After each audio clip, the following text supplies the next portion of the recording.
Listen, this is important stuff. I don't know how to get through the computer screen and just put my arms on your shoulder and say, let's pay close attention to what we're doing today.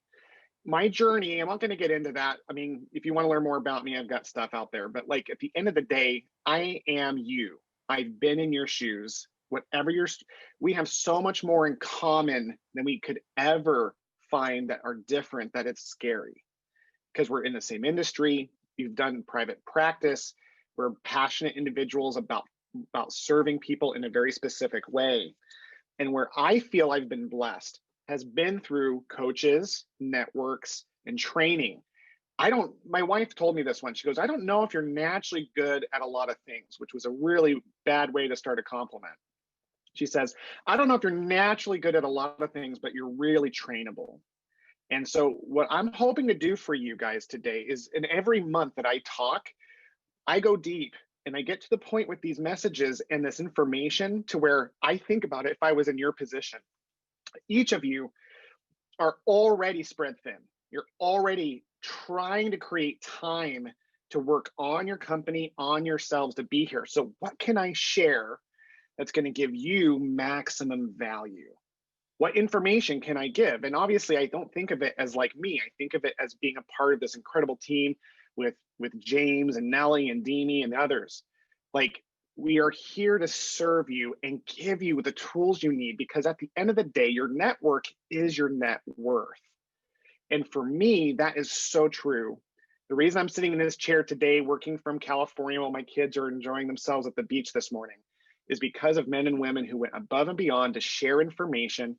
Some of the stuff I'm sharing today, authentically, I paid money for, hundreds of thousands of dollars for, years of implementation.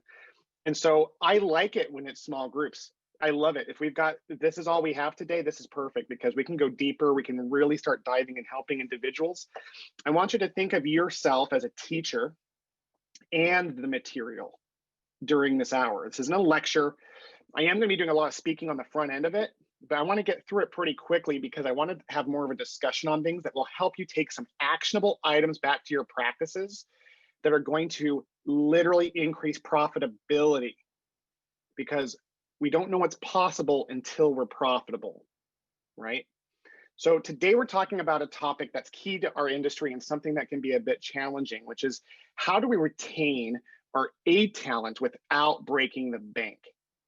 Quick side note, when I started my practice, I think one of the reasons I know what I know is because I've made every single mistake that any of you guys have made. I really mean that. I got to a point where I almost walked away from my practice in 2012. I came home from work one day and said, I'm done. This is stupid. Why would I spend this much time and money building something that doesn't love me back? Our businesses never love us back. And take this much of my heart and soul away from me to where I don't have the energy to give to my kids, to my wife. And it was palpable at that point because I've been doing it for years. And it was her that suggested that I should go look for help and resources. So this isn't a plug, but I can tell you that what you have, if you're a member of HODS, you already know this, but if you're visiting, HODS has the network, the #1 national network. And I'm going to get on Deanie to start marketing it better in that regard. Not better, excuse me. Messaging it specifically as the greatest network in physical therapy, because this is the greatest network in PT. The minds in this room are centered around diagnostic, but it's all about serving each other as we go through this journey. So I'm going to get right to the point. I feel like I'm starting to get a little bit on the soapbox here. So I'm going to get right to the point and start sharing my screen and go right into my presentation. Oh, a couple key things here. I want you to actively ask questions in the chat room. James, will you please keep an eye out for those if they pop up, and just interrupt me, because you know how I like to hear my own voice. I tend to go fast. You got it. And then, thank you, sir. And then I want you to be thinking again, you're the teacher and the material. If there's something you can teach in this, step up. I'm not the know-it-all. I'm a guy who's got some scars that I'm going to talk about how to avoid getting burned, but everyone here has their own set of experiences that are valuable to the group. So if you're focused on this and you're not multitasking and you want to contribute and add value, I promise you're going to get some incredible information out of today's presentation. So let's get right to it. How to retain your rock stars without breaking the bank. So James has done some powerful teaching on how to recruit, and I'm sure he'll be happy to do more of that information. Once we get those rock stars into our companies, how do we retain them? How do we keep them engaged? How do we keep them wanting to take more off of our plate? So the questions are, do you ever fear those key people leaving? Do you have a slightly different pay agreement with each of your employees? That was something I had. A little bit different with John, a little bit different with Susan. It was totally dependent and influenced by where I was when I recruited them and how desperate of a position I needed it for. And oftentimes I found myself trying to remember all these slight variations in agreements and hoping that they had never all went out to lunch and shared the details of their work agreement together, because I knew they wouldn't all match up. Do you ever find yourself dreading yearly reviews? And either don't do them until the employee asks for the review, or do you do your reviews and then dread how to figure out their raises year over year? Do you ever wish there was a way for your employees to want to take more work from you? Then you are in the right place today twice. I don't know why it's doing that. So remember this key thing, and I heard this in one of our previous times together, that people don't quit jobs, they quit employers. And this is something that's a common phrase. The second phrase is something that I've termed. Most employees leave because of poor management of expectations. Think about it. This is true for marriage, with our kids. It's the individual expectation and perspective that we end up managing against. And as leaders, we neglect how much control and influence we have, especially early on in those relationships, to set the rules of engagement. What's the win-win contract that we can create that totally cuts through expectation and creates agreement? Remember, we want to manage by agreement, not by expectation. Agreement is clear. Agreement is mutually agreed upon. Expectations aren't spoken. Expectations are felt. Expectations get complained to the spouse at the end of the day. If we want an emotionless methodology in our business, it's time for us to put everything down in agreement form. And I promise that will help eliminate drama. The beginning is the most important part of the work. I love this from Pluto. For us, especially as we look back and we see how things begin, that is when we have most influence. So what I'm going to share with you today, and this is my first recommendation, anything you learn today, I want you to apply with new hires. It is so hard to tackle the previous agreements. It will catch up eventually, but if you can start each new relationship like the hope for a new future for your company, that's where you'll start seeding the new culture of your company. So each new hire, I want you to start thinking along the terms that we're talking about today. So it's a 5-step process to retain top A talent. The first thing is money. Remember, money isn't why we do what we do, but it sure is what we do it for. In healthcare, we confuse this point like no other industry. Money is the measure of the success on execution of our purpose. It's not, again, it's like the score on the football field. Those guys who are out there playing for the Super Bowl, they don't care about the number on the board other than its representation of their successful completion of their efforts. And so agreements are founded in the financial terms and surrounded by the greater purpose of the individual in the company. So a couple of interesting stats that you should know, especially with physical therapists, but this is true cross industry. In most companies that I network with or coach outside of healthcare, employees, in our case, we call it collections, but essentially the revenue that an employee should produce is 3 to 5 times their salary. So if your physical therapist is making $80,000, that should be $240,000 to $400,000 of collections that they should be bringing in. That's how you know that you're finding somewhat of a balance. And you can use that across the country from state to state to determine how you're doing with your employees. The important thing to do is to research the ranges in your area. This is an incredibly useful tool is start building a local network. Start reaching out to your competitors. One of the most successful actions I've ever had in my career was becoming good friends with my top competitor. I was at Rise Physical Therapy. Sean was Connect Physical Therapy. And there was a small degree of hate that we had for each other because two of our clinics were right next to each other. And then for some reason, he hired one of my people away from me or something like that. I called him up and I just said, hey, man, there's got to be a different way. Let's just get to know each other. That was so useful because we became close friends. We ended up becoming partners. We merged our companies down the road.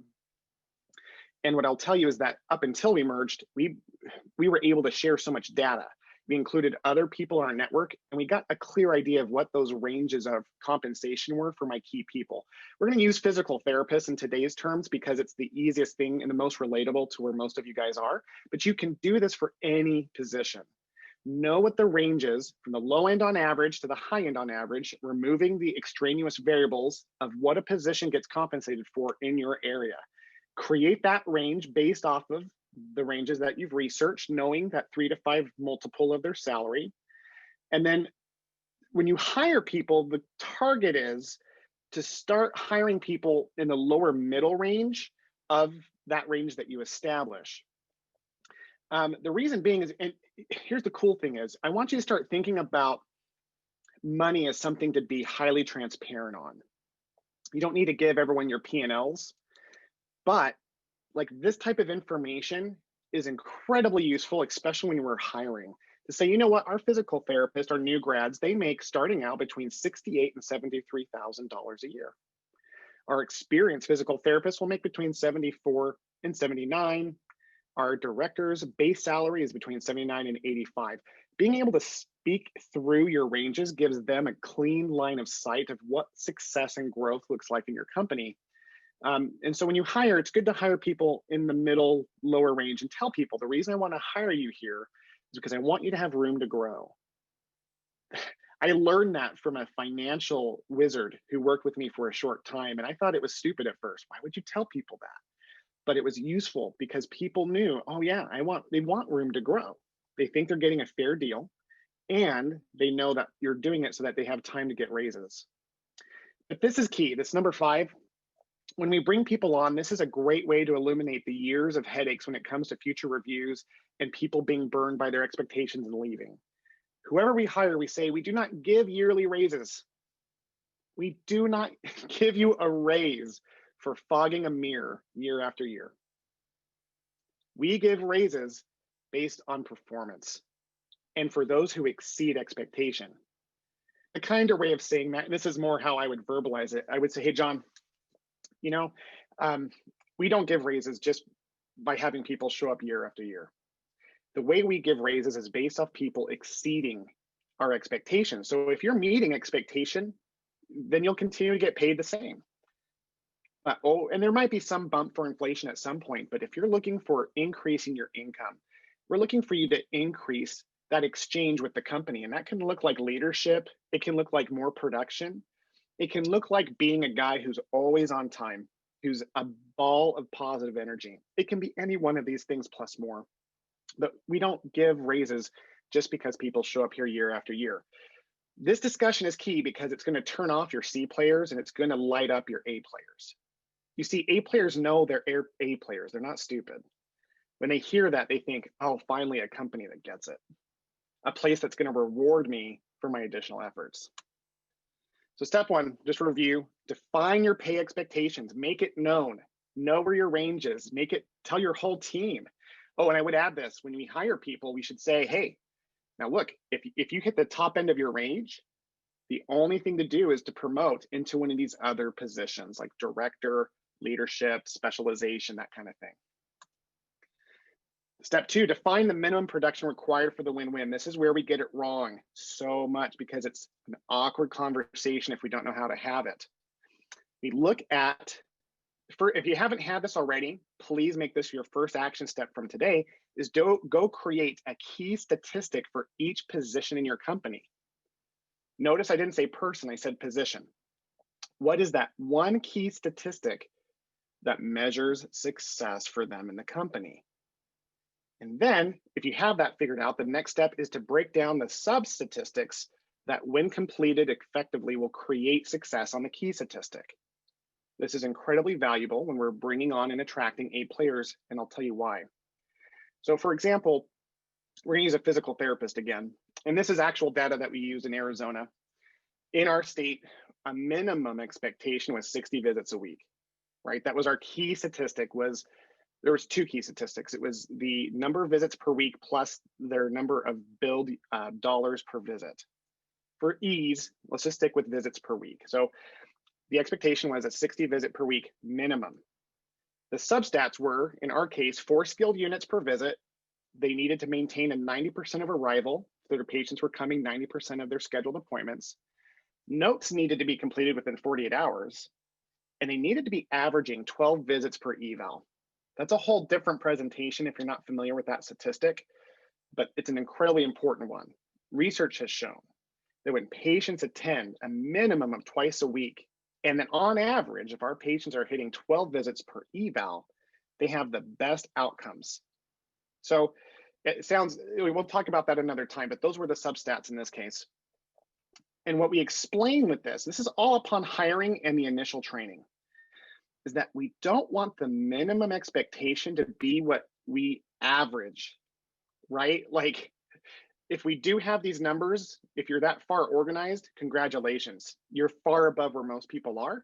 This is another step though. The next step is people think, man, if my minimum standard is 60 visits a week, well, then what happens is people kind of float around that 58, 62, 58.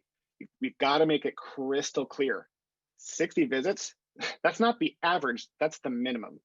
If you ever go below that, I would need to hear from you what your action plan is to get it above that. We want people who are going to average above that 60 visit mark, right? We never want people below our minimum.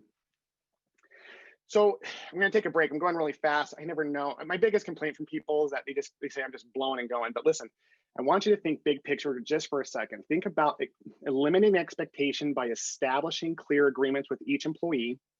I want you to be really clear that there's a range. On the minimum range, we explain it just doesn't work for us. It's not a win-win if you hit below 60 in this example. But we also provide the incentive and the focus. So now that we've laid clear definition of success as a minimum, now we get to focus our energy on the incentivization of what they should be hitting. So we want a bonus. We want the production bonus to always be tied to a key stat. Everyone should have a bonus in our company. When I got to a point in my 4-location business in Arizona to where I was working 10 hours or less a week, and I had time to set up with Nathan, the Alaska business, and these other things, it was when everyone had a bonus. Everyone knew the clear expectation of what was happening on our minimum, but they also received the incentives to hit their high end of their range. Bonuses are tied to the key stat, but they are also contingent upon all the substats being met. So let me give you an example. So in our case, this is true. This is what we did at Rise. 60 was the minimum. After, and this is all in the early training, after we explained 60 is like, that's the cutoff of when the win-win stops. What we say is, but we don't want you worrying about that. We want your attention to be on your bonus. Because in our company, once you hit 70 visits, you get an extra $1 per hour for the last pay period. So that's $80 in that one check. If you hit 71, that's 160. That's an extra $1 per hour for that pay period. And we increase that to 80 visits. In our case, when our employees hit 80 visits, we felt like based off our caseload, there's no way ethically they could see the patients in the 4 skilled units. So we kept that bonus between 70 and 80. And so it was really a focus of like, hey, Tiger, we want you to go be in that bonus range. And if you're even in the lower end of your bonus range, that's an extra 10 to 20 grand a year if you do that every single period. That was when I had therapists not complaining about the busy season. That was when the therapists were getting in trouble because they were stealing patients from each other's schedules because that one visit was another $80 for that pay period. It was a great problem to have having people wanting to produce incredible results more. So again, clear expectations of the range when it doesn't work. But if you're going to stretch, this is what we're going to do for you. And we could have a whole presentation on how to bonus different positions. If you have any major questions that you would like to have a presentation on, put it in that chat link. And then James is going to help me get those, and I'll formulate those for future presentations. Step 3 is that which is measured improves. So we just talked about the importance of key statistics and explaining those to our new recruits and our A players. This is the money. That which is measured improves. That which gets measured and reported improves dramatically. Who's doing the measuring of the stats in your company? Is it your employees, or is it you, or someone who's on the administrative side? It has to be our employees' job to manage their stats. It's their job. And think about the drama that eliminates when they're bought on board and they're clear that that's what their job is, so that we don't have to discover they're below stat, bring it to them, and then have that discussion. What it would look like if they saw they were trending that way and came to you and said, hey, it looks like I might be hitting 60 or maybe a little below, but here's what I'm doing about it before it happens. It's possible. So remember, stats are best reported on a line graph, so it creates a trend over a period of time. We want our line graphs to be reported every week, and we want a 6-week trend. That's what we're looking for, 6-week trend. And when our teams report these statistics to us, the reporting goes from the front lines up. We also want what their battle plan is. This is a whole series of trainings, but let me just say for now, you could make a battle plan. Hey man, I just want a couple of paragraphs explaining why your stats are where they are and what you're doing to help, keep things going or better or whatever. Like, I just want a paragraph too, like, hey, things were down because of these reasons. Here's what I'm doing about it. That small shift in accountability takes all of that work off of you. And it's amazing how the complaints go away, because when employees don't have full responsibility for their position, they look for things to complain about in their company. It's the law of nature. Even A players, maybe they don't complain, but even in the back of their minds, since they're not fully responsible, they don't see what you see. We are serving them by helping them track their own statistics, because they get to measure success. And believe it or not, they will love you for it. Software is available to help you track statistics. There's one out there right now called OMS. That's through Craig Fiera, who's a partner at Hodds. I'll show you guys a screenshot of that later, but there is some software out there to help you do it. When I did it, I worked with Excel spreadsheets. You can do it through Excel. I'm not even that great with Excel, to be honest with you. I just learned how to make line graphs with stats. And so what I did is I had a Google spreadsheet, and I had the employees type in their stats, and it would auto generate like a line graph. And then once a week, they would report on that. I'm going to show you that in a little bit, or I'll show it to you right now. It's number 4. Weekly team meetings are incredibly important. They don't need to be lengthy. Death by meeting is a real thing. So remember, we want our communication in our teams to be short and powerful. And what should it be centered in? Statistics. We need our weekly team meetings to be centered around the statistics, tied to our purpose. If all we talk about is numbers, it's going to feel like a stat push. But if we're really clear that our company stands to be the light and hope in the lives of others, which was Rise Rehab's purpose, then we can say, listen, guys, the way we're providing light and hope is making sure that we grow as a company. And what we used to do is we'd have everyone on the count of 3 hold up a piece of paper of their printed out line graph and show it to the team. And you could see with a glance who was trending up, who was trending flat, and who was trending down. And then there would be a group discussion. All right, guys, what can we do to help those of you who are trending down? And what can we do as a clinic to help us overall improve? Well, Will, you have a question here. Yeah, I didn't see it. Thank you for jumping in. Yeah, you got it. You want me to read it, or you got it? Yeah, no, read it. How to bonus the front office. Individual stat. We have a percentage of arrivals, but it's more a team number because we have 3 different people handling the front. Okay, so a couple things on that. Great question whoever sent that. The front desk is a different beast, but the principles still apply. So remember the truth when it comes to statistics. If more than one person is accountable for a statistic, no one is. One position, not one person, one position is accountable for a position. Let's talk quickly about accountability versus responsibility. Accountability means literally one who counts, one who is in charge of counting and measuring, and ultimately they're the one where the rubber meets the road. The responsibility is anyone on the team. So that's the difference. We want everyone in the clinic to be responsible for the percentage of arrival, especially for the back office. That's one of their substats. But the key stat, and that's the thing we bonus, is the percentage of arrival. So different bonus structures can happen in different ways. You always want to bonus and create incentives after the minimum expectation, not even the minimum, excuse me, when there's a slight growth above minimum. So in our clinic, it was at 95%. At 95%, we would award that person per week $250. It was really simple. We want to keep our bonuses really simple. So $250. And here's what again, that could be a whole presentation, but I just want to quickly get into that. On the front office end, there's all sorts of ways to get around that because you can delete patients. So what we had to do is be really clear that percentage of arrival was measuring what the prescribed amount of therapy was being met or not. So for example, if I'm a therapist and I have Janice coming 3 times a week for 4 weeks, and Janice is only on the schedule once. Janice only schedules once because she only wants to come one time, but she didn't tell me about it. The front desk puts them down as one. If you're not careful, that it looks like, the front desk is doing their job. The front desk job is to get Janice there 3 times that week. That's her job. That's the front desk job. So if you have multiple people splitting it, you can have that bonus split. It really depends on the details, and I'm happy to work with your individual situation offline.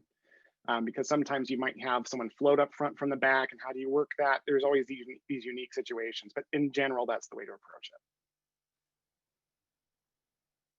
All right, so I'm going to move on. Here's another key thing. You want all the stats, the clinical stats displayed in the break room every week. You want the line graph of the clinic in the break room with the key stats. In our case, it was amount charged and total visits. Man, nothing helps improve statistics and ownership more than having those stats out there on display. For A players, you know what it looks like? Like when my son gives me a drawing that I put on the fridge. They love it. Like it incentivizes them. It looks like recognition to them. If you want to get rid of C players, stick stats on walls, man. They hate it. They love to hide in the shadows and complain about all the wrong things you're doing. Sorry, that made me laugh because I've been in that position so many times. I didn't know what a horrible person I was until I became an owner. You know what I mean? But ultimately, when you get this team of A players and you got their stats on the wall, it's like the drawings on the fridge. It is just a powerful experience. And what's cool about it too is you can see the anxiety when things don't go well. Like when you just get, it's just comforting. You see people like, oh my gosh, well, our stats are down, but this is what we're doing. Then you become a guy who's going, well, how can I help you, versus the guy whose job it is to bring the news to them and make them care about it, right? Will, can I say one thing about that? I love that point. Yeah. We had them in one of them a few years ago at a place I worked. They had a boardroom kind of thing, a meeting room, and in there were all the graphs, clinical graphs, and a few others for marketing. And it was almost like somebody would walk in the room for a staff meeting every week, and you see his head go down. Yeah, I had a bad week. He would immediately justify, but he would know he was, because there's graphs right there on the wall. And what I saw it do was, like you just said, the employee was more interested in getting help, right? Yeah, that wasn't good. Can we do a counseling on this or a training on this? So they were more apt to originate help themselves versus the boss going, hey, not too good last week. But because they were up in front of everybody else and they had the guilt there, I could use some help, so it was great. It kept it open. It was great. I want to just say, I love that you shared that. It takes accountability to a group environment. That's when accountability, peer pressure is the number one influencer. If you get a culture of people that are influencing each other, it's hard to make it personal because it isn't about like you as a boss. It becomes about the team and the team's desire and direction. And you're just the guy or girl that's in charge of them setting the vision. Yeah, I love it. So this is an example of a line graph. This is something that I've carried over into my new billing company. It's not new anymore, but new compared to when I used to be a PT owner for 15 years. So this is what we show our clients on a monthly levels. We say, look, that blue line is what you should expect from us in terms of our collections. That red line is what you actually collected. Our billing meetings are a lot more frequent than they're what used to having, but they're short because there's really not a whole lot to discuss other than this is why we're doing well for you.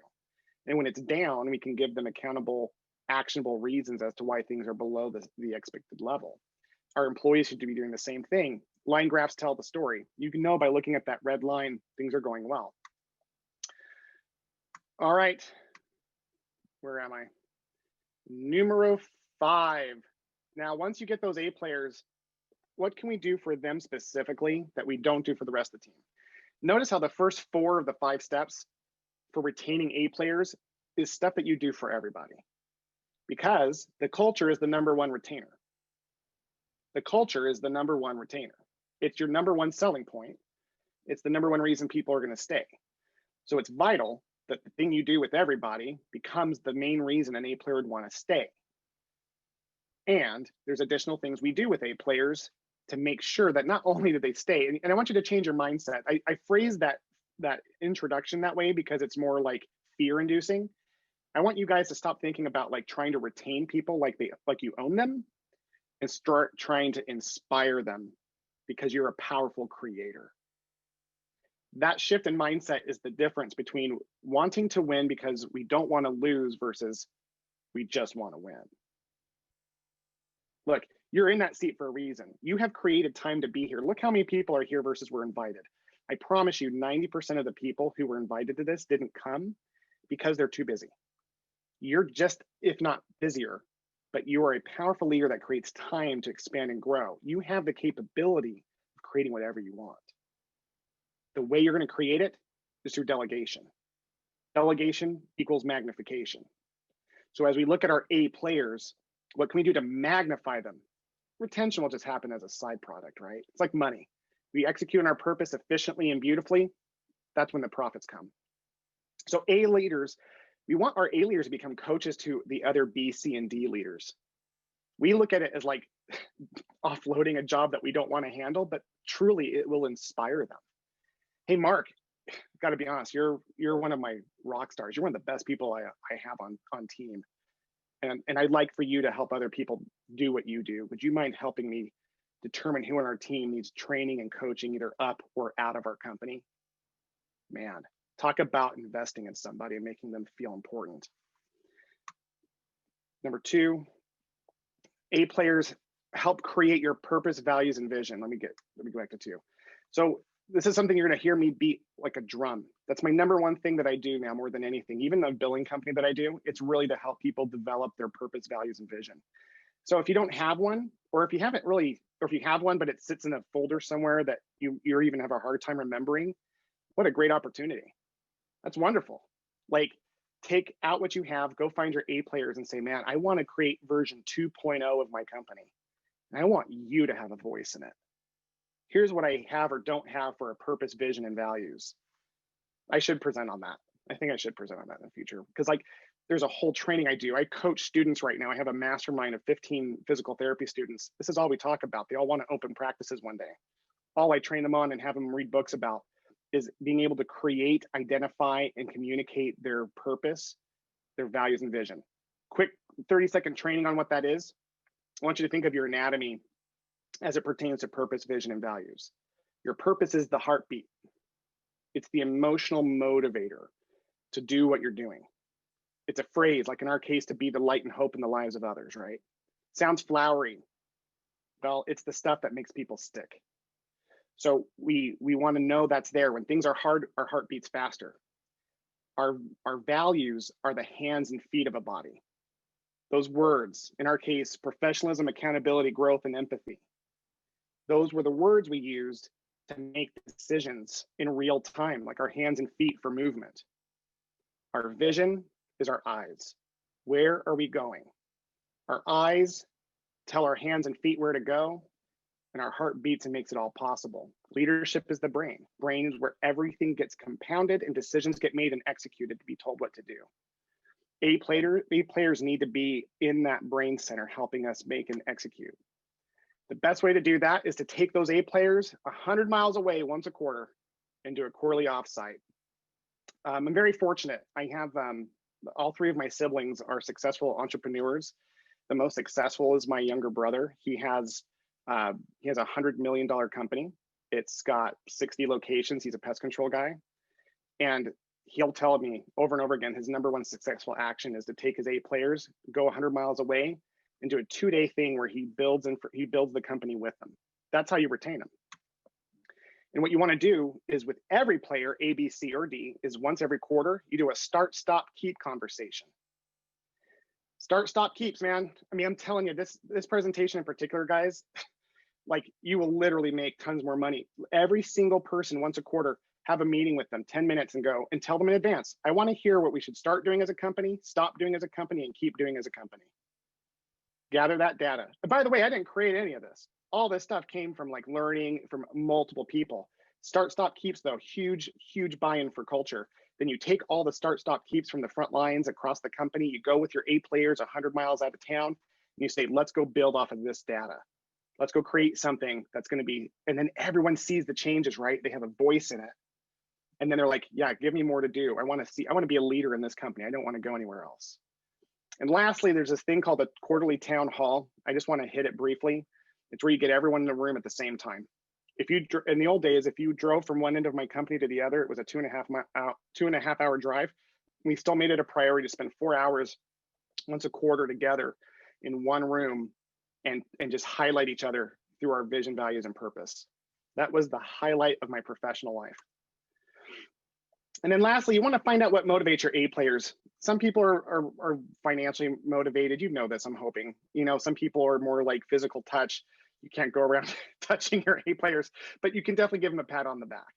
Like, I'm one of those guys where it's like, hey, Will, you pat me on the back. I'm like, the guy loves me. Like, I don't know why, but that's how I roll. Knowing what motivates people is a huge thing. Sometimes it's verbal affirmation, man. Some employees, I would be able to stand up in a town hall and say, John here made a difference. And you just see John change. John started seeing himself differently, right? Because of that affirmation. And it was always grounded in truth, of course. And this is to wrap things up. These are some of my A players. I haven't been with them for 2 years, but this is a special occasion. This grainy cell picture was taken Saturday night. The girl in the lower right-hand corner, her name is Kim. She just beat cancer. She just beat her colon cancer. She was one of my directors. We haven't been together as a company in 2 years, right? Everyone else is still connected to that old company that I sold, and it became Empower, which is now number 2 in the state, and it has like eight states and whatever. But I'm not. They hire me for coaching, but I don't really have anything else to do with it.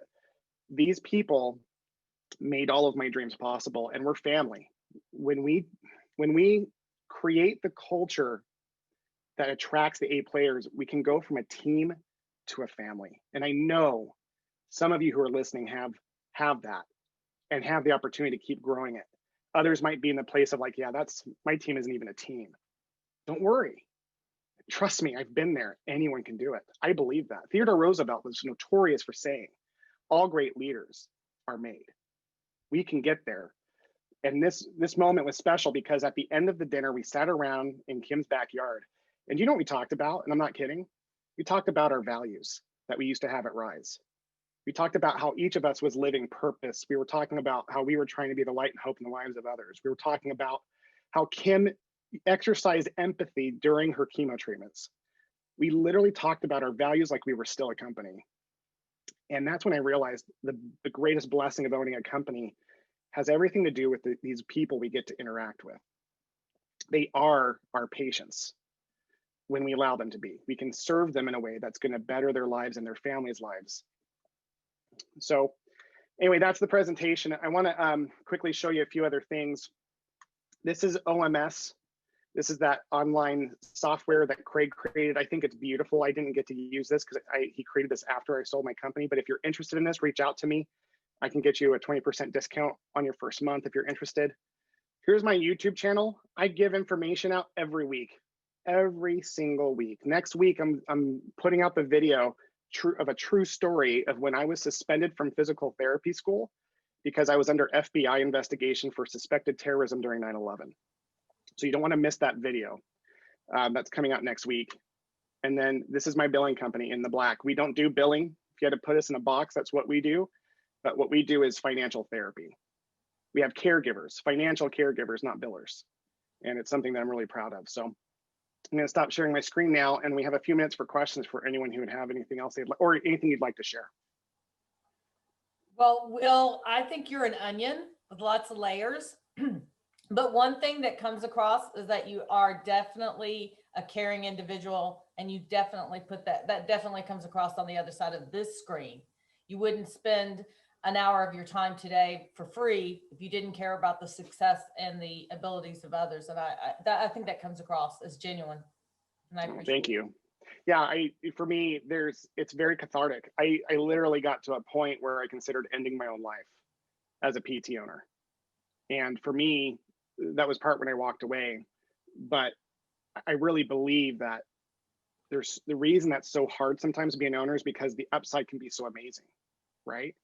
And so whenever I get the chance to speak on these things, it's like, it's super healing for me. And it's like, if I can help one person go back and eliminate one of their headaches, yeah, like it was totally worth it, right?